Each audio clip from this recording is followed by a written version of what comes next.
Hello, ഇതാ നമ്മൾ നീലാകാശം. അപ്പോൾ കുറേ മഴക്ക് ശേഷമാണ് ഈ നീലാകാശത്തിൽ തുടുത്ത് കാണുന്നത്. അപ്പോൾ അതുപോലെ തന്നെ നല്ല പച്ചപ്പാണ് ഗൈസ്. അതുപോലെ നമ്മളെ സൂര്യേട്ടാ കണ്ടോ, സൂര്യേട്ടൻ അങ്ങ് നിങ്ങൾ കാണുന്നുണ്ടാവുക, അങ്ങനെ ഉദിക്കുന്നുണ്ട്. അല്ല, ഉദിക്കില്ല, അസ്തമിക്കാൻ പോവാണ്. ഇപ്പോൾ ടൈം തന്നെ പറയുന്നത് 6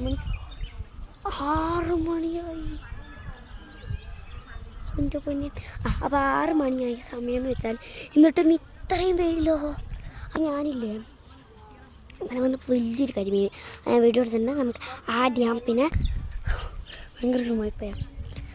അപ്പം എന്താ പറയുക, പുതിയ മലയല്ല നിങ്ങൾ വിചാരിക്കും. പക്ഷെ അങ്ങനെ വിചാരിക്കാൻ പാടില്ല. കാരണം എന്താ വെച്ചാൽ ഇത് ഉമ്മച്ചിൻ്റെ മലയാണ് ഗൈസ്. എൻ്റെ ഞാനൊരു താമര ഇട്ട് ഗൈസ്. പിന്നെ ഇവിടെ എന്തൊക്കെയോ കോലാകാലങ്ങൾ നടത്തിയിട്ടുണ്ട്.